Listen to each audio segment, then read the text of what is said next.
Sir ಈಗ Lok Sabha election ಬರ್ತಾ ಇದೆ, ಹಾಂ, ನಿಮಗೆ ಯಾರು ಬಂದ್ರು ಒಳ್ಳೆದಾಗುತ್ತೆ ಈ ಭಾಗದಲ್ಲಿ? ಈ ಇಲೆಕ್ಷನ್ ಸಂಬಂಧಂತಿ ಏನು ಹೇಳ್ಬೇಕು ನಿಮ್ಗೆ? ಈಗ ಜನರು ಯಾರು ಇದು ಹಾಕ್ತಾರೋ ಅವರು ಇದ್ದಾರೆ. ನಿಮ್ಮ ಅಭಿಪ್ರಾಯ ಹೇಳಿ. ನಮ್ಮ ಅಭಿಪ್ರಾಯ ಅಂತ ನಾವಂತಿ ಕಾಂಗ್ರೆಸ್ನವ್ರು. ಕಾಂಗ್ರೆಸ್ನವರು ಹೌದು. ಅಲ್ಲ, ಕಾಂಗ್ರೆಸ್ ಯಾಕೆ ಅಂತ? ಕಾಂಗ್ರೆಸ್ನವರು ನಾವು ಮೊದಲಾಗಿಂದ ತಾತ ಅಪ್ಪ ಅವ್ವ ಎಲ್ಲ ಮಾಡ್ಕೊಂಡಿದ್ದಾರೆ, ಅದೇ ನಾವು ಮಾಡ್ಕೊಂಡು ಬಂದಿದ್ದೀವಿ. ಅದು ಕಾಂಗ್ರೆಸ್ ಮಾಡೋರು. ಸರ್ ಏನೇ ಅನುಕೂಲ ಆಗಿದೆ ಕಾಂಗ್ರೆಸ್ ಕಡೆಯಿಂದ ನಿಮ್ಗೆ? ಕಾಂಗ್ರೆಸ್ ಕಡೆಯಿಂದ ಬಡವರಿಗೆ ಸ್ವಲ್ಪ ಅನುಕೂಲ ಆಗಿದೆ ರೀ. ಬಡವರಿಗೆ ಇದ್ರದ್ದು ದಿವಸ 2,000 ರೂಪಾಯಿ ಬರೋದು ಈಗ ತಿಂಗಳ ಅದು ಬರ್ತಾ ಇದೆ. ಬಸ್ಸಿನ ಅನುಕೂಲ ಇದೆ ಬಡ ಜನರಿಗೆ. ಮತ್ತು ಬಡ ಒಟ್ಟು ಪಾಡಿಗೋಸ್ಕರ ರೇಷನ್ ಕಾರ್ಡಿಂದು ಇದ್ರದ್ದು ಐತಿ, ಅದೆಲ್ಲ ಮಾಡಿಕೊಡ್ತಾರೆ ಅವರು. ನಮ್ಮ ಉತ್ತರ ಕನ್ನಡದಲ್ಲಿ ನಮ್ಮ ಆರ್ ವಿ ದೇಶಪಾಂಡೆ ಅವರು ಅಂತ ಬೇರೆ ಮತ್ತು MLA ಇಲ್ಲ ರೀ, ಬೇರೆ ಯಾರು ಬರೋದಿಲ್ಲ ಇಲ್ಲಿ. ಅವರು ಇದೆಲ್ಲ ಮಾಡಿಕೊಟ್ಟಿದ್ದಾರೆ ಅಂತ ಅವ್ರಿಗೆ ಸಪೋರ್ಟ್ ಮಾಡ್ತಾರೆ ನಾವೆಲ್ಲ. ಸರ್ ಹಾಗೆ ಲೋಕಸಭೆಗೆ ಕಾಂಗ್ರೆಸ್ ಕಡೆಯಿಂದ ನಿಂಬಾಳ್ಕರ್ ಅಂತಿದ್ದಾರೆ, ಅಂಜಲಿ ನಿಂಬಾಳ್ಕರ್ ಅಂತ ಬಿಟ್ಟು. ಬಿಜೆಪಿ ಕಡೆಯಿಂದ ಕಾಗೇರಿ ನಿಂತ್ಕೊಂಡಿದ್ದಾರೆ. ಅವ್ರಿಬ್ಬರಲ್ಲಿ ಯಾರು ಬರ್ಬೇಕು ನಿಮಗೆ? ನಮ್ಗೆ ನಿಂಬಾಳ್ಕರ್ ಅವರು, ನಿಂಬಾಳ್ಕರ್ ಅವರು, ಅಂಜಲಿ ನಿಂಬಾಳ್ಕರ್ ಅವರು. ನಾವು ಅವ್ರಿಗೆ ಸಪೋರ್ಟ್ ಮಾಡ್ತೇವೆ. ಗೊತ್ತಾ ಕ್ಯಾಂಡಿಡೇಟ್? ಅಂಜಲಿ ನಿಂಬಾಳ್ಕರ್ ಅವರು. ಅದೇ ಗೊತ್ತಾ? ಹೌದೌದು ಗೊತ್ತಿದೆ. ಹೆಂಗೆ ಏನು ಅಂತ ಗೊತ್ತೇ, ಅವ್ರ ತಾಯಿಯವರು ಗೊತ್ತು, ಅವ್ರು ಅಂಜಲಿ ನಿಂಬಾಳ್ಕರ್ ಗೊತ್ತು. ನಾವು ಇಲ್ಲೇ ಇದ್ದವ್ರು. ನಮ್ಮ ದೇಶಪಾಂಡೆ ಅವರು ಎಲ್ಲಿರ್ತಾರ ಆ ಕಡೆ ನಾವು ಇರೋರು ಅಷ್ಟೇ.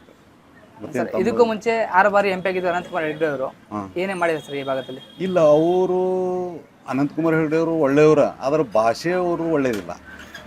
ಒರಟಾಗಿ ಮಾತಾಡ್ತಾರ, ಮನಸ್ಸಿಗೆ ಬಡ ಜನರಿಗೆ ಮನಸ್ಸಿಗೆ ನೋವು ಆಗ್ತೈತೆ ಅವ್ರು ಮಾತಾಡೋದು. ಮನುಷ್ಯರು ಒಳ್ಳೆಯವರು, ಆದ್ರೆ ಶಬ್ದ ಏನನ್ನ ಅಲ್ಲಿಗಿಂದ ಇದೆ ಅದು ಮಂದಿಗೆ ಸ್ವಲ್ಪ ಇದು ಹಿಡಿಸೋದಿಲ್ಲ. ಯಾಕಂತ ಅನಂತಕುಮಾರ್ ಹೆಗಡೆ ಅವರು ಅವ್ರು ಬದಲಾಗಿ ಬಂದಾಗ ಇದು ಇದ್ದಾಗೆಲ್ಲ ನಾವು ಭೇಟಿಯಾಗಿದ್ದೀವಿ, ನಾವು ಅದನ್ನು ಮಾಡ್ಕೊತ ಇದ್ವಿ. ಆದ್ರೆ ನ್ಯಾಲ್ಗಿಲಿಂದ ಏನು ಶಬ್ದ ಮಾತಾಡೋದು ಏನು ಮಾಡ್ತಾರೆ ಅದು ಜನರ ಮನಸ್ಸಿಗೆ ನೋವು ಆಗ್ತೈತೆ. ಅದು ಅವ್ರಿಗೆ ಕೆಲಸ ಮಾಡಿಕೊಡ್ಲಿದ್ರೆ ಅಷ್ಟೇ ಹೋತು, ಆದ್ರೆ ಚೆಂದಾಗಿರೋ 4 ಮಂದಿ ಕೂಡ ಪ್ರೇಮಿಯಿಂದ ಮಾತಾಡಿದರೆ ಸ್ವಲ್ಪ ಇದಾಗ್ತೈತೆ. ಅದ್ರ ಸಂಬಂಧ ನಾವು ಈ ಸಲ ನಿಂಬಾಳ್ಕರ್ ಮಾಡ್ಬೇಕಂತ ಇದು ಮಾಡಿದ್ದೇವೆ. ಲೋಕಸಭಾ MP ಎಲೆಕ್ಷನ್ ಬರ್ತಿದೆ, ಈ ಭಾಗದಲ್ಲಿ ಯಾರು ಬಂದ್ರೆ ಒಳ್ಳೇದಾಗುತ್ತೆ? ನಮಗಂತೂ ಕಾಂಗ್ರೆಸ್ ಬಂದರೆ ನಾವು ಕಾಂಗ್ರೆಸ್. ಯಾಕೆ ಕಾಂಗ್ರೆಸ್ ಯಾಕೆ ಅಂತ? ಯಾಕಂತ ಹೇಳಿದ್ರೆ ನಮ್ಮ ತಾತ ಮುತ್ತಾತ ವಯಸ್ಸದಿಂದಾನು ಕಾಂಗ್ರೆಸ್ಸಿಗೆ ಹಾಕ್ತಾ ಬಂದಿದ್ದಾರೆ. ನಾವು ಕಾಂಗ್ರೆಸ್ಸಿಗೆ ಹಾಕ್ತಾ ಇದ್ದೀವಿ, ಮುಂದೆ ಆದ್ರೂ ನಾವು ಕಾಂಗ್ರೆಸ್ಸಿಗೆ ಹಾಕೋರು. ಮೇಡಮ್, ಕಾಂಗ್ರೆಸ್ ಕಡೆಯಿಂದ 5 ಗ್ಯಾರಂಟಿಗಳು ಕೊಟ್ಟಿದ್ರು, 5 ಗ್ಯಾರಂಟಿಗಳು ಕೊಟ್ಟಿದ್ರು. ಎಲ್ಲ ಯೂಸ್ ಆಗ್ತದೆ? ಹೌದು ಹೌದು, ಯೂಸ್. ಅವ್ರು ಕೊಟ್ಟ ಮಾತು ನಡೆಸ್ಕೊಟ್ರು. 2,000 ರೂಪಾಯಿ ಬರ್ತಾ ಇದೆ, 7ನೇ ಸರ್ತಿ ಇದು. ಆಮೇಲೆ bus free, current bill free ಎಲ್ಲ ನಡೆಸ್ಕೊಟ್ರು. ಮೇಡಮ್, ಕಾಂಗ್ರೆಸ್ ಕಡೆಯಿಂದ ಅಂಜಲಿ ನಿಂಬಾಳ್ಕರ್ ಅಂತಿದ್ದಾರೆ ಈಗ. ಅಂಜಲಿ ನಿಂಬಾಳ್ಕರ್ ಅಂತ ಬಿಟ್ಟು ಈಗ MP ಕ್ಯಾಂಡಿಡೇಟ್ ನಿಮಗೆ ಕಾಂಗ್ರೆಸ್ ಕಡೆಯಿಂದ. ಅವ್ರು ಬಂದ್ರೆ ಒಳ್ಳೇದಾಗ್ಬೋದಾ? ಅವ್ರು ಬಂದ್ರೆ ಅವ್ರು ಕಾಂಗ್ರೆಸ್ ಕಡೆಯಿಂದ ನಿಂತಿದ್ದಾರೆ ಅಂದ್ರೆ ಅವ್ರು ಬಂದ್ರೆ ಒಳ್ಳೇದೇ ಆಗ್ತಿತ್ತಲ್ಲ. ಅವ್ರು ಗೆಲ್ಬೋದು. ಸರಿ, ಗೆಲ್ಲಬೇಕು, ಬರಬೇಕು ಕಾಂಗ್ರೆಸ್, ನಮ್ದು ಇಚ್ಛಾ. ಮೇಡಮ್, ಈಗ ಲೋಕಸಭಾ ಎಲೆಕ್ಷನ್ ನಿಮ್ಗೆ ಯಾರು ಬರ್ಬೇಕು ಈ ಭಾಗದಲ್ಲಿ? ಕಾಂಗ್ರೆಸ್ ಸರ್. ಯಾಕೆ ಕಾಂಗ್ರೆಸ್ ಯಾಕೆ? ಕಾಂಗ್ರೆಸ್ ಅಂದರೆ ನಮಗೆ ಮೊದಲಿಂದ ಭಾಳ ಅವರಿಂದ ನಮಗೆ ಸವಲತ್ತು ಸಿಕ್ಕಿದೆ ಅಲ್ಲ ಸರ್, ಅವರೇ ನಮಗೆ ಬೇಕು, ಅವರೇ ಬರಬೇಕು. ಏನೇ ಸಲ ಸಿಕ್ಕಿದೆ ಮೇಡಮ್ ಅವ್ರ ಕಡೆಯಿಂದ? ನಮಗೆ ಮೊದಲಿಂದ ನಮ್ಮ ಸಣ್ಣ ಇದ್ದಿದ್ದು ಅವಾಗಿಂದು ನಮಗೆ ಭಾಳ ಇದು ಇಲ್ಲ. ಇಂದಿರಾ ಗಾಂಧಿ ಅವರು ಮಾಡಿದ್ದು ಇದು ಅದಲ್ಲ, ಅಲ್ಲಿಂದ ಅವಾಗಿಂದ ನಮಗೆ ಸ್ವಲ್ಪ ಸವಲತ್ತು ಸಿಕ್ಕಿದೆ, ಅದೇ ಆಗಬೇಕು ಸರ್ ನಮಗೆ. ಈಗೂ ಅವರು ಎಲ್ಲ ಇದು ಗ್ಯಾರಂಟಿ ಕೊಟ್ಟಿದ್ರಲ್ಲ ಅದೆಲ್ಲ ನಡೆಸ್ಕೊಡ್ತಾ ಇದ್ದಾರೆ, ಎಲ್ಲ ಇದ್ದಾರೆ. ಇನ್ನು ಮ್ಯಾಗಿನ ಅವರೇ ಬರಬೇಕು ನಮಗೆ. ನಾವು ಬಡವರು ಸರ್, ನಮಗೆ ಅವರೇ ಬೇಕು. ಬಡವರವ್ರಿಗೂ ಭಾಳ ಇದು ಮಾಡಿದ್ದಾರೆ ಅವರು, ಅವರೇ ಬೇಕು ಸರ್ ನಮಗೆ. ಮೇಡಮ್, ಈಗ ಕಾಂಗ್ರೆಸ್ ಕಡೆಯಿಂದ ಅಂಜಲಿ ನಿಂಬಾಳ್ಕರ್ ಅಂತ ಇದ್ದೀರಿ. ಕಾಂಗ್ರೆಸ್ ಕಡೆಯಿಂದ ಅಂಜಲಿ ನಿಂಬಾಳ್ಕರ್ ಅಂತ ನಿಂತ್ಕೊಂಡಿದ್ದಾರೆ ಈಗ MP ಕ್ಯಾಂಡಿಡೇಟ್. ಹಾಂ ಸರ್. ಅವ್ರು ಬಂದರೆ ಒಳ್ಳೇದಾಗ್ಬೋದು? ಒಳ್ಳೇದಾಗ ಸರ್, ಗೆಲ್ಬೋದು. ಬೇಕು ಸರ್, ಗೆಲ್ಬೇಕು ರೀ ಸರ್, ಗೆಲ್ಬೇಕು. ಆಯ್ತು, ಗೆಲ್ಬೇಕು. ಯಾರು ಬಂದರೆ ಒಳ್ಳೇದಾಗುತ್ತೆ ನಿಮಗೆ? ಇಲ್ಲೇ ಇಲ್ಲಿ ಅಷ್ಟು ಹೇಳಲಿಕ್ಕೆ ಆಗೋದಿಲ್ಲ ರೀ. ಇಲ್ಲೇ ಯಾವುದು ಇಲ್ಲಿ ಕಾಂಪಿಟೇಷನ್ ಅದು ಭಾಳ ಇದೆ. ಕಾಂಪಿಟೇಷನ್ ಭಾಳ ಬೇಕು, ಏನು ಬರ್ತೈತೆ ಹೇಳಲಿಕ್ಕೆ ಬರೋದಿಲ್ಲ. ಇಲ್ಲಿ ಭಾಗದಲ್ಲಿ ಬರ್ಬೇಕಾದ್ರೆ ಕಾಂಗ್ರೆಸ್ ಬರ್ತದೆ. ಕಾಂಗ್ರೆಸ್ ಬರ್ತದೆ? ಕಾಂಗ್ರೆಸ್ ಬರ್ತದೆ. ಯಾಕೆ ಸರ್ ಕಾಂಗ್ರೆಸ್ ಯಾಕೆ ಬಂದಿದೆ? ಕಾಂಗ್ರೆಸ್ ಯಾವತ್ತೂ ಅದೇ ಈ ತಾಲೂಕಿನಾಗ, ಈ ಜಿಲ್ಲಾದೊಳಗೆ, ನಮ್ಮ ತಾಲೂಕಿನಾಗ ಎಲ್ಲ ಅದೇ. ಏನೇನು ಡೆವಲಪ್ ಮಾಡಿದ್ದಾರೆ ಈ ಕಡೆಗೆ? ಡೆವಲಪ್ ಚಲೋ ಕೆಲಸ ಮಾಡಿದ್ದಾರೆ. ಏನೇ ಮಾಡಿದ್ದಾರೆ? ರೋಡು, ನಳ, ಅದು ಇದು ಲೈಟು ಸೌಕರ್ಯ ಎಲ್ಲ ಇದು ಜಡ್ ಮಾಡಿದ್ದಾರೆ. ಸರ್, ಈಗ ಕಾಂಗ್ರೆಸ್ ಕಡೆಯಿಂದ ಅಂಜಲಿ ನಿಂಬಾಳ್ಕರ್ ನಿಂತಿದ್ರೆ. ಹೌದು, ಗೊತ್ತಾ ಕ್ಯಾಂಡಿಡೇಟ್? ಗೊತ್ತು. ಹೆಸರು ಕೇಳಿದ್ರಾ? ಹೌದು. ಹೆಂಗೆ ಅವರು?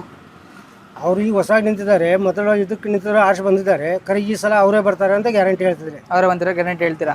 ಸರ್, ಯಾರೇ ಬಂದರೂ ಕೂಡ ನಿಮಗೆ ನಿರೀಕ್ಷೆಗಳು, ನಿಮ್ಗೆ ಡೆವಲಪ್ಮೆಂಟ್ ಏನು ಬೇಕಿಲ್ಲ ಈ ಭಾಗದಲ್ಲಿ? ಈ ಭಾಗದಲ್ಲಿ ಏನು ಮಾಡ್ಬೋದು, ಇನ್ನಿತರ ಮುಂದೆ ಏನು ಯಾವ ಸ್ಕೀಮ್ ಬರ್ತಾವೋ ಅವೆಲ್ಲ ಹಾಕಬೇಕು, ಮಾಡಬೇಕು. ಇಷ್ಟೊಂದು ಬಜೆಟ್ ಬರ್ತದೆ, ಅದ್ರಲ್ಲಿ ಏನೇನು ಬೇಕು ಅಂತ ಹಾಕ್ಬೇಕಲ್ಲ. ಹಾಂ ಸರ್ ಇದಕ್ಕೂ ಮುಂಚೆ ಅನಂತಕುಮಾರ್ ಹೆಗಡೆ ಅವರು 6 ಬಾರಿ MP ಕ್ಷೇತ್ರದಲ್ಲಿ ಅವ್ರು ಏನು ಮಾಡಿಲ್ಲ, ಏನು ಮಾಡಿಲ್ಲ. ಏನು ಮಾಡಿಲ್ಲ. ಸರ್ ಈಗ ಲೋಕಸಭಾ ಎಲೆಕ್ಷನ್ ಬರ್ತಾ ಇದೆ, ಈ ಭಾಗದಲ್ಲಿ ಯಾರು ಬರಬೇಕು ನಿಮಗೆ? BJP ಬರಬೇಕು. ಯಾಕೆ? BJP ನರೇಂದ್ರ ಮೋದಿ ಅವ್ರಿಗೆ ಮಾಡಿರೋ ಕೆಲಸ ಭಾಳಷ್ಟಿದೆ, ಹೀಗಾಗಿ BJP ಬರಬೇಕು. ಸರ್ ಇದಕ್ಕೂ ಮುಂಚೆ ಅನಂತಕುಮಾರ್ ಹೆಗಡೆ ಅವರು 6 ಬಾರಿ MP ಕ್ಷೇತ್ರದಲ್ಲಿ ಹೌದು, ಏನೇ ಮಾಡಿದ್ದಾರೆ? ಕೆಲಸ ಆಗ್ತಾ ಇದೆ, ಆದರೆ ಜನಕ್ಕೆ ಗೊತ್ತಾಗಲ್ಲ. ಅದು ಒಳ್ಳೆ ಕೆಲಸ ಆಗ್ತಾ ಇದೆ, ಅದು ಜನಕ್ಕೆ ಗೊತ್ತಾಗಲ್ಲ. ಬರೀ ಬೆಲೆ ಹೆಚ್ಚಾಗಿದೆ, ಉಳ್ಳಾಗಡ್ಡಿ ರೇಟ್ ಹೆಚ್ಚಾಗಿದೆ, ಬಟಾಟೆ ರೇಟ್ ಹೆಚ್ಚಾಗಿದೆ, ಪೆಟ್ರೋಲ್ ರೇಟ್ ಆಗಿದೆ. ಈಗ 10 ವರ್ಷದ ಹಿಂದೆ ಜನರಿಗೆ 300-200 ರೂಪಾಯಿ ಪೇಮೆಂಟ್ ಇತ್ತು, ಈಗ 400-500 ರೂಪಾಯಿ ಇದೆ. ಅವ್ರ ಪೇಮೆಂಟ್ ತಕ್ಕಂತೆ ಬೆಲೆ ಹೆಚ್ಚಾಗೋದೇನೆ, ಅದಕ್ಕೇನೆ ಮಾಡೋಕ್ಕಾಗಲ್ಲ. ಅವ್ರಿಗೆ ಮೊದಲು 10 ರೂಪಾಯಲ್ಲಿ ಉಳ್ಳಾಗಡ್ಡಿ ಬಟಾಟೆ ಬೇಕಾಗಿತ್ತು, ಈಗ 10 ರೂಪಾಯಿ ಕೊಡಿದ್ರೆ ಯಾರು ಕೊಡ್ತಾರೆ? ಹಾಗಾದ್ರೆ ಪಗಾರ 200 ರೂಪಾಯಿ ತೊಗೊಳ್ತಾರೆ, ಜನರು ತೊಗೊಳ್ಳಲ್ಲ. ಹೀಗಾಗಿ ನರೇಂದ್ರ ಮಾಡಿದ ಕೆಲಸ ಭಾಳಷ್ಟಿದೆ. ಅದೇ ನರೇಂದ್ರ ಮೋದಿಯವರು ಬರಬೇಕು, ನಮ್ಮ ವಿಶ್ವಕ್ಕೇ ಅವರು ಗುರು.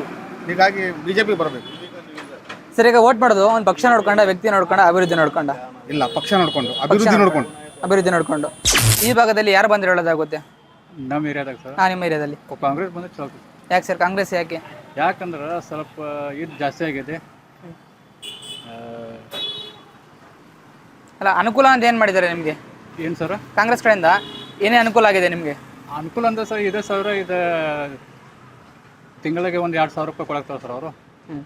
ಮತ್ತು ಸ್ವಲ್ಪ ಎಜುಕೇಷನ್ಗೆ ಸ್ವಲ್ಪ ಇದು ಮಾಡಿದ್ದಾರೆ, ಅದು ಚಲೋ ಆಗುತ್ತೆ ಸರ್. ಕೆಲವೊಂದಿಷ್ಟು ಜನ 2,000 ರೂಪಾಯಿ ಕೊಡ್ತಾರೆ, ಅದರಿಂದ ಜಾಸ್ತಿ ಸೋಂಬೇರಿಗಳಾಗ್ತಾರೆ ಜನ ಅಂತ ಹೇಳ್ತಿದ್ದಾರೆ. ಮಹಿಳೆಯರ ಸೋಂಬೇರಿ ಆಗ್ತಾರೆ, ಏನು ಕೊಡ್ಬೇಕು ಅಮೌಂಟ್ ಅಂತ ಹೇಳ್ತಿದ್ದಾರೆ, ಅದಕ್ಕೇನು ಹೇಳ್ತೀರಾ? ಏನು ಸರ್? ಅಲ್ಲ, ಕೆಲವೊಂದಿಷ್ಟು ಜನ ಈ ಒಂದು ಗ್ಯಾರಂಟಿಗಳು ವೇಸ್ಟ್ ಸೋಂಬೇರಿಗಳಾಗ್ತಾರೆ ಜನ ಅಂತ ಹೇಳ್ತಾರೆ. ಇಲ್ಲ, ನಮ್ಮ ಆದರೆ ಅದು ಬಂದಿದ್ದರೆ ಹಣದಾಗ ಸ್ವಲ್ಪ ನಮಗೆ ಸ್ವಲ್ಪ ಇದಾಗುತ್ತೆ ಸರ್. ಸರ್ ಈಗ ಕಾಂಗ್ರೆಸ್ ಅಭ್ಯರ್ಥಿ ಬಂದು ಅಂಜಲಿ ನಿಂಬಾಳ್ಕರ್ ಅಂತ ಬಿಟ್ಟು ಅವರು ಗೆಲ್ಬೋದಾ ಈ ಭಾಗದಲ್ಲಿ? ಗೆಲ್ಬೇಕು ಸರ್, ಅವರು ಗೆಲ್ಲಬೇಕು. ಹೌದು ಸರ್ ಈಗ ಲೋಕಸಭಾ ಎಲೆಕ್ಷನ್ ಬರ್ತಾ ಇದೆ, ಈ ಭಾಗದಲ್ಲಿ ನಿಮ್ಗೆ ಯಾರು ಬರ್ಬೇಕು ಸರ್? ಈ ಭಾಗದಲ್ಲಿ ಜಿದ್ದಾಜಿದ್ದಿ ಇಲೆಕ್ಷನ್ನೇ ಇರೋದು ಈ ಸಲ, ಕಾಂಗ್ರೆಸ್ ಮತ್ತು BJP ಇದೆ.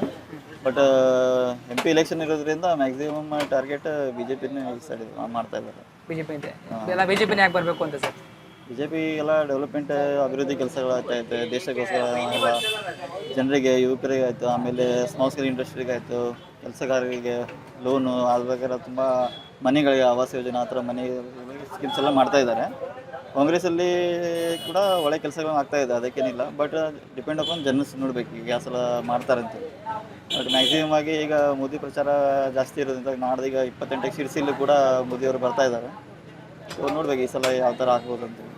ಸರ್ ಇದಕ್ಕೂ ಮುಂಚೆ ಅನಂತಕುಮಾರ್ ಹೆಗಡೆ ಅವರು 6 ಬಾರಿ MP ಆಗಿದ್ರು. ಹೌದು. ಆದರೆ ಈ ಒಂದು ಉತ್ತರ ಕನ್ನಡ ಕ್ಷೇತ್ರದಲ್ಲಿ ಸರಿಯಾಗಿರುವಂಥ ಒಂದು ಮಲ್ಟಿ ಸ್ಪೆಷಾಲಿಟಿ ಹಾಸ್ಪಿಟಲ್ ಇಲ್ಲ, ಒಂದು ಟೂರಿಸಂ ಪ್ಲೇಸ್ ಕರೆಕ್ಟಾಗಿ ಡೆವಲಪ್ಮೆಂಟ್ ಆಗಿಲ್ಲ, ಮತ್ತೆ ಜಾಬ್ ವ್ಯವಸ್ಥೆ ಕರೆಕ್ಟ್ ಆಗಿಲ್ಲ. ಈಗೇನಿದೆ ವ್ಯಕ್ತಿಗಿಂತ ಪಕ್ಷಕ್ಕೆ ನೋಡಿ ಜನ ಮತ ಹಾಕ್ತಾ ಇದ್ದಾರೆ ಅದಕ್ಕಾಗಿ. ಸೊ ಏನಿದೆ ದೇಶಕ್ಕೆ ಇಲೆಕ್ಷನ್ ಇರೋದ್ರಿಂದ ಸೆಂಟ್ರಲ್ ಯಾವ್ದಿದ್ದಾರೆ ಅದ್ರ ಮೇಲೆ ಡಿಪೆಂಡ್ ಇರೋದ್ರಿಂದ ವ್ಯಕ್ತಿಗಿಂತ ಫಸ್ಟ್ ಪಕ್ಷಕ್ಕೆ ನೋಡ್ತಾ ಇದ್ದಾರೆ. ಸೊ ಸೆಂಟ್ರಲಲ್ಲಿ ಸೆಲೆಕ್ಟೆಡ್ ಆದ ನಂತರ ಅದನ್ನು ಕೆಲಸ ಕಾರ್ಯಗಳು ನೆಕ್ಸ್ಟ್ ಆಗ್ಬೋದು ಅಂತ.